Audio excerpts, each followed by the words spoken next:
Raw truth, bold talks, real perspectives. This is Unscripted Perspectives with Tiana. Hi, welcome again to another interesting episode on Unscripted Perspectives with Tiana. The space where no topic is so raw, too real, or too controversial to discuss. And hi, I'm your humble host, Tiana. And today we'll be discussing a very important topic, which is insurance, money, and generational struggles. Insurance, money, and generational struggles. Are we really building generational wealth? Or are we just surviving? Whatever we are doing, are we just about building generational wealth or just surviving? And joining me on today's episode is a financial planner, a financial analyst by the name Mr. Aziz Abidemi. Please give him a round of applause. Thank you so much, sir. Yeah, thank you very much. Thank you so much, sir, for coming on the show. So when you hear the word insurance, money, and generational struggles, what does it really mean? You see, insurance is the institution controlling banks. Okay. And insurance is like an institution that is used in eradicating poverty. How? Yeah, in the sense that, probably you have a particular store where you are selling your goods. Mm-hmm. You can become poor if there's fire outbreak. Yes. So that is when insurance will set in. Mm-hmm. To do what? To bring you back to the previous position which you enjoy before the loss. So that is why insurance is like, eradicating poverty. Okay. When you hear the word insurance, money, and generational struggles, what does it really mean?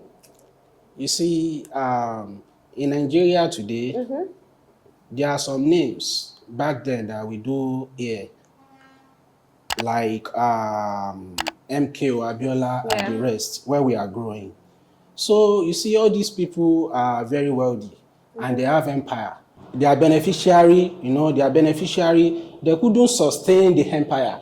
Why? Because their parents only taught them how to spend money. They did not taught them how to manage the empire. So that causes this struggle that we are talking about. Mm. So when we say insurance, what does insurance really mean to an average Nigerian? Insurance. Mm-hmm. You see, insurance is a very, very good thing. Mm-hmm.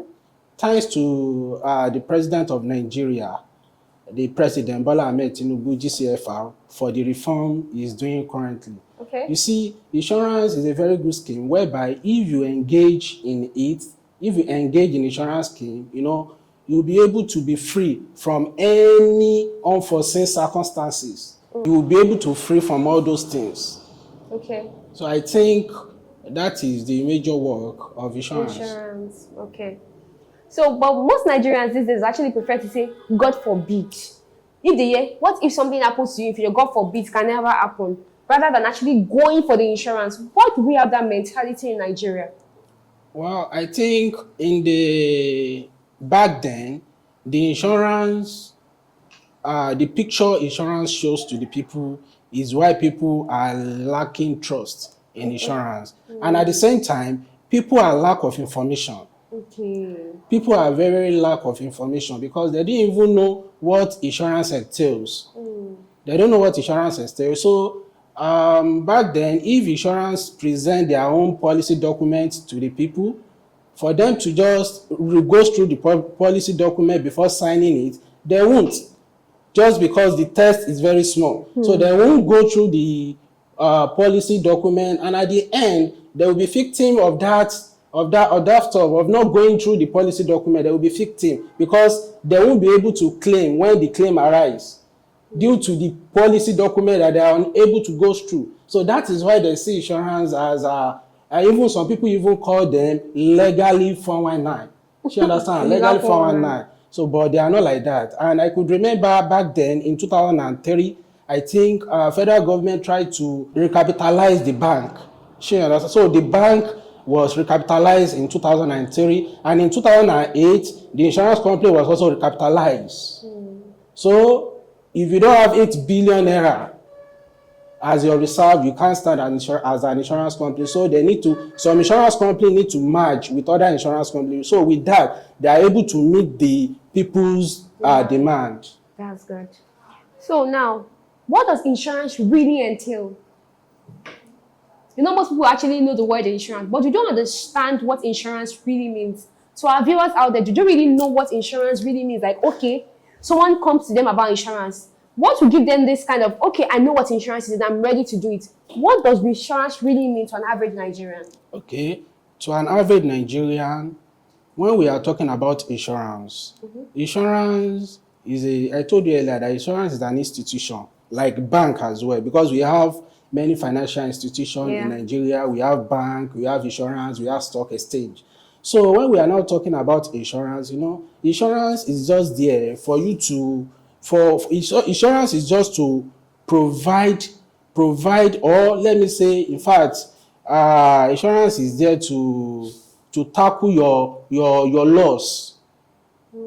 To tackle your loss, let me give you a case study. A situation whereby you have a building and there was fire outbreak in that particular building. If you buy an insurance policy, when you buy an insurance policy, if there is any unforeseen circumstances, if any unforeseen circumstances happens, insurance will be there to stand for you. They will need to rebuild another building for you, and all the equipment inside that building, insurance will provide it for you. That is the benefit of insurance, including life.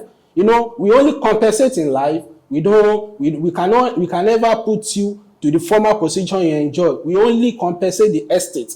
That is an insurance term, but estate simply means beneficiary. That's true. That's actually very thoughtful. So someone that wants to actually go into insurance now, how do you think this person can do it? Well, if you want to go into insurance, as in buying insurance policy, right? Okay, so if you want to go into insurance, it's very simple. Just walk into any insurance company, demand for their policy, their product. They will explain there's a lot of products under insurance. We have life, we have property, we have annuities and the rest. Walk in there, they are going to provide you a lot of policy that if you buy, in fact, you will really enjoy. For example, someone that wants to plan his or her birthday in the next maybe 2 years can go for an insurance. There's product under that. Wow. Yes. Such person can go for an insurance, and at the end of the day, insurance will definitely compensate him. So most people have had issues with claiming from insurance. They've actually I've heard of people say, before I could claim my money from insurance, before I could claim the compensation from insurance, it took a while. How does this thing happen? Why does it happen? Well, that is where the lack of trust sets in. Insurance company is not a 419. Insurance company is not a 419. Get it right. The fact that they are going to provide you a policy document when you are trying to, buy an insurance from insurance company, they will provide you an insurance document. That insurance document, there is what we call insurance policy. That policy, though, is very tiny, as in the text is very tiny. Sure, you understand? So it is very difficult for people, a layman person, to go through the policy document. So with that, they will just sign. Sure, you understand? They will just sign the document without even knowing the contents of the policy.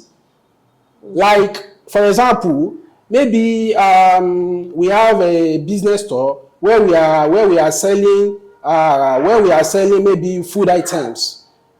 In that particular building, insurance company has already stated inside the policy document that you have to provide fire extinguisher. That is, you have to have fire extinguisher in your building in case of fire outbreak. And due to the fact that you don't even go through the policy document, you won't even think of fire extinguisher, sure, what you need and everything. Exactly. So at the end, when the unforeseen circumstances now occur, insurance company will now say, okay, what is the proximate cause of the fire? When they say that it's due to your own negligence, maybe you don't even provide what we know as fire. Insurance company will not pay. They will not pay, they will not compensate you. That is why people tag insurance company as well, that they don't pay, they don't compensate people, that they don't even have trust in insurance business. Wow. So all my viewers, I hope you're listening and learning a thing or two from this. So now to the next question. Is it wrong to see insurance and savings as a backup plan while still trusting God? Because in this our kind of society, most of us are true believers, fine, but would rather most of this insurance and savings, they see it as something of the world, so they won't actually want to participate. They will say they are trusting God only. So would you advise them only seeing insurance and savings as a backup while still trusting God? Well, you see, even God himself let us know that hard work with prayer is the one that will lead to success. Yeah. So we don't have to be a fanatic. We don't have to be a fanatic because God's only crown our efforts. We pray to God truly, but at the same time, if you are not doing anything, if you are not working, there is no how you are going to get a means of living. So you pray to God and God will definitely crown your efforts. When we are now talking about insurance and savings, it's very, very important in this era. It's very, very important. If you look at the Western world, there is nothing, I repeat, there is nothing that we buy that they will never buy insurance policy. Yeah. Because can you imagine having this kind of phone and the phone, they stole the phone. At the end of the day, no money to buy another one. The insurance company will stand. If you have insurance cover on that particular phone, insurance company will definitely stand for you and they will buy another phone for you. Wow. They are going to put you back to the former position you enjoyed before the loss. So savings and insurance is very paramount in this era. When you save and when you have insurance policy, you will be free. In fact, you will be happy. When you are going to anywhere, you will know that no, you have insurance company and you will be able to move all around without any fear. So moving us on to another subtopic under this thing, the survival cycle. So when we say, are we really building wealth? Are we really building generational wealth? Or are most families just recycling financial struggles? Because in this our society now, most families actually don't really know what financial literacy is. They don't really understand finances generally. So are we building generational struggles or are we just trying to just survive? Well, according to the youth of nowadays, if you look at late President Muhammadu Buhari, when he went to abroad, he said, Nigeria youth are lazy. But President Bola Ahmed Tinubu changed the narrative by saying Nigeria youth, I think he said, Nigeria youth live fake life. That is what comes out from President Bola Ahmed Tinubu. Back to your question about recycling financial generational wealth. Generational wealth. I think we are in the Gen Z era. So if you keep doing if you keep doing things the way you are doing it from the onset, there is no how it will not lead to that. But if you can navigate, nobody is there for you to elevate you in order to have a good financial stuff. You need to struggle yourself, as in the children need to struggle by themselves. They need to navigate in terms of, you can even set up a business because, business can make you wealthy in this country. Business can make you wealthy. So if you can navigate, if you can look for what to do, I think we won't just be in that circle. We need to fight for ourselves. We need to fight for ourselves. I think if we do that, when you engage into business, then we are going to solve the issue of, the recycling of generational struggle. If we are doing things the way we have been doing it right from the beginning, we will just be passing that struggle to another generation. Another generation will be passing it to another generation. But when you see someone understand that, no, I'm going to tackle this generational struggle in my family, Before you know it, he's going to come up with one thing, and at the end of the day, the person will blow. Wow. Thank you so much, sir. So in this era, there's something now that most people would rather not do. They would tell you they can never borrow loans. And recently, the businessman billionaire, Femi Otedola, published a book in which he wrote that he borrowed loans before he could actually start up whatever it is today. But most of us would actually have that mindset of I can never borrow loan. Maybe because of experiences and how it works. But why do you think that happens? You see, when we are talking about loans, I don't think there is any business person, oriented business person that we said loan is not important when it comes to business.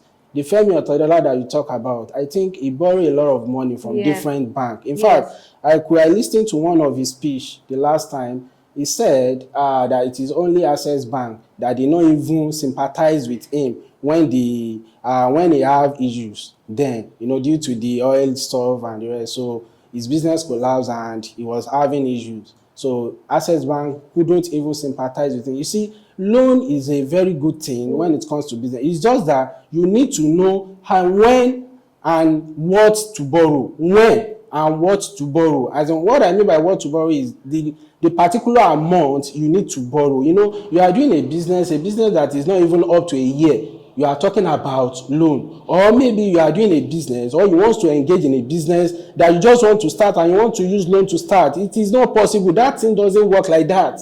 You are going to run into loss. There's no how you will do it. It is the fear of repayment. Fear of repayment. That is why people are doing what? Are distancing themselves from loan. And at the end, you will see that they will never survive. They will never survive. And some people, due to their religion, for example, a Muslim brother or sister will never go to borrow loan because of the interest rate, because their religion forbid interest. So due to that, they won't even have the courage, to even take off, going for loan, unless they see someone that is going to loan them without interest. I think that is where the fear sets in, and the fear also sets in as a result of, not able to pay back the repayments. So we have so many businesses now that maybe they failed along the line because there's this Mr. Easy, the popular singer. He said something. He said at 19, he borrowed 19 million naira from his uncle for a business that failed. How do you think that can happen in this era now? Because for someone that borrowed 19 million naira, fine, that is his family member. He borrowed 19 million naira for a business that later failed. Do you think it's possible in this age and time? Well, it's very, very possible. Why? Yes, it's very, very possible. In fact, you can even borrow loan from bank and to start a business or to support your business. Let me don't say to start a business, because it's not advisable to borrow money to start a business, but to support your business. At the end of the day, there is what we call risk in all businesses. There is risk. So everything is all about risk. So if all these kind of things that we are talking about, maybe mismanagement, theft, and the rest, if it occurs, it can lead to the fact that you are going to lose all what you have used years to gather. So I think with that is part of the risk in business. So it's possible for you to, ask for loan after getting the loan, and at the end of the day, the business will not survive. It's very possible. That is why I said you need to check your business very well, check your environment, check your client and the rest before you can even go for loan. Wow. So you see situations whereby even these loans itself, most people are scared. Like after they fail to repay, most of them end up committing suicide. Like when they fail to repay and they assume, like even the loan companies are on their necks, that they can't even have any breathing space without the loan company being on their neck. Like most of them commit suicide, most of them go into depression. So in this kind of scenario, would you still advise loan that loan should be a way out to support a business? You see, when we are talking about people committing suicide or they go into depression as a result of the loan they borrow that they are unable to pay, you see, what is there is, before you can go for loan, you have to study your business. You have to borrow what you can repay. If you borrow what you can repay, you won't have any difficulties in repaying back the loan. You won't have any difficulties. But people are the one doing themselves. In a situation whereby you will see some people, they don't even need the loan, and they will go to microfinance bank or commercial bank to obtain a loan, and at the end of the day they will be using the loan to organize a party. They will be organizing funeral of their late father and the rest. Those are what people engage in. That is why they are unable to pay, because I believe if you put the money into your business, there is no how it will not yield. And you'll be able to repay back your monthly loan. Okay, thank you very much for that answer, sir. There's this thing now that most people see privileged children, most youth, they see that, oh my God, this person is privileged. That's why he's making it. Because there's this mentality now, because I also believe of that thing. Like, as far as somebody is privileged, it's easier for them to make it. Unlike someone that is not privileged. Now, what would you say a young person that is not privileged trying to break that cycle from the family? Most times it's difficult. How do you think they can break that cycle? You see, when we are talking about the privileged people, of course, we have some privileged people whereby they meet wealth at home. You understand? It's easy for them to grow up. But don't forget, most of those children, their parents didn't taught them how to make money. They only taught them how to spend money. They didn't taught them how to make money. That is why most of their empire collapsed after they are dismissed. You understand? Maybe after they might have, died or something. You understand? Their business eventually collapsed. But as a youth, and you don't even meet wealth at home, you need to struggle. I'm a case study. I didn't meet wealth at home. But when I will make my 1 million, my first 1 million, it was due to my consistency and goals that no, I have to tackle these financial struggle in my family, and with a lot of hard working and the rest, I'm able to tackle it. In fact, what I will just advise the youth is, if you want to tackle this, it's very simple. I'm very sure you don't have any capital from anywhere. Engage yourself. There's a lot of online job there that you can do. In fact, tech is more even paying now. Try to learn tech, and if you start something, after that, you need to navigate. In anything you are doing, try to navigate. That is the secret of it. When you navigate, maybe now you are working with a bank, and at the end of the day, you think of navigating, you start a business, and before you know it, your business will boom, and eventually you will resign from your banking job, and before you know it, you have become someone in life. So I think, having a mindset that, okay, I will engage myself into business or into any artisan of a thing, then before you know it, the salary job that you are doing can never take you to anywhere. Try to gather capital from that salary job that you are doing, and before you know it, you will become someone in life. That's nice. Thank you so much, sir. So, do you believe that financial education should be taught in school? Because these days it's basically business studies, accounts, economics. Do you now believe that financial education should be a course on its own, should be a subject on its own in schools? Well, financial education should be a course on its own in our institution, higher institution. And apart from financial institution, what we taught in school is all about theory. It's all about theory. So the government has even looked into it, and they say that, okay, our youth are not surviving in this country that we have. So with that, the government has introduced what we know as EED, that is entrepreneurship. They have introduced, that is to say, as a student, you have to engage yourself in one handwork or the other while in school. So I think with that, we are taught financial education, and at the same time, they are going to still teach us what we know as entrepreneurship, the practical aspect of it. So I think with that, if the government can implement the financial education and the entrepreneurship, if they can shape, as they can redesign the entrepreneurship very well, I think it will be something good. A case study of Vodi, or what is it called, that is making clothes. If you see his business, Sheyi Fodi, if you see his business now, he's into tailoring, and if you see his business now more, he's one of the, let me say, the best fashion designer in the West Africa as we speak. Wow. Just fashion designing alone. Interesting. So any young person out there trying to think of ways to navigate, trying to think of ways to find purpose, trying to think of ways on how to make it, to break these generational struggles, what do you think? What practical steps do you think they can take? And what advice would you want to give a young one out there? Well, I said it earlier, no one is ready to give anybody money. You are going to struggle on your own. As you engage in the struggle journey, then you need to do what? You need to be savings. You need to be saving, because saving is one of the best things that can definitely help the youth. Saving is the best. At least if you have your capital and you sit down and look into what you can do, and with that, you will become someone in life by choosing a better career. If you're a content creator, try to modify it, try to improve on it, and before you know it, you will become someone in life. And if you want to engage into business, if you want to become an entrepreneurship, you have to look into how to solve people's problem. If you are the kind of person that can solve people's problem, before you know it, you will make it in life.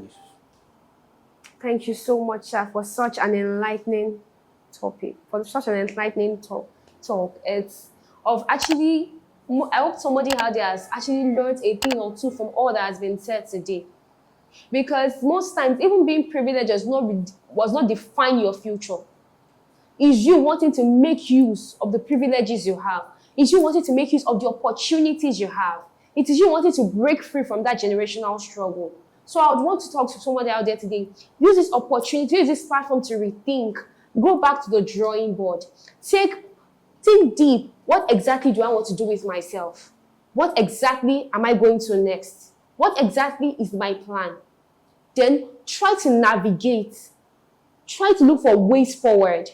Don't just be limited by what you're going through. Don't be limited by your background. Because the same way you are saying your background is limiting you, you are still the same background for somebody coming in front. So please don't let your background limit you. Be unstoppable. Try to do as much as you can for your future. Thank you so much, sir, for joining us today. And we've actually learned a lot. Like all the way from insurance down to loans, down to generational struggles. Thank you so much for today, sir. We really thank you, sir. Yeah, you're welcome. And join me next time on another interesting episode of Unscripted Perspectives with Tiana. I remain your host, Tiana. Stay informed, stay inspired, and stay motivated. Thank you, and bye for now. This is Unscripted Perspectives with Tiana.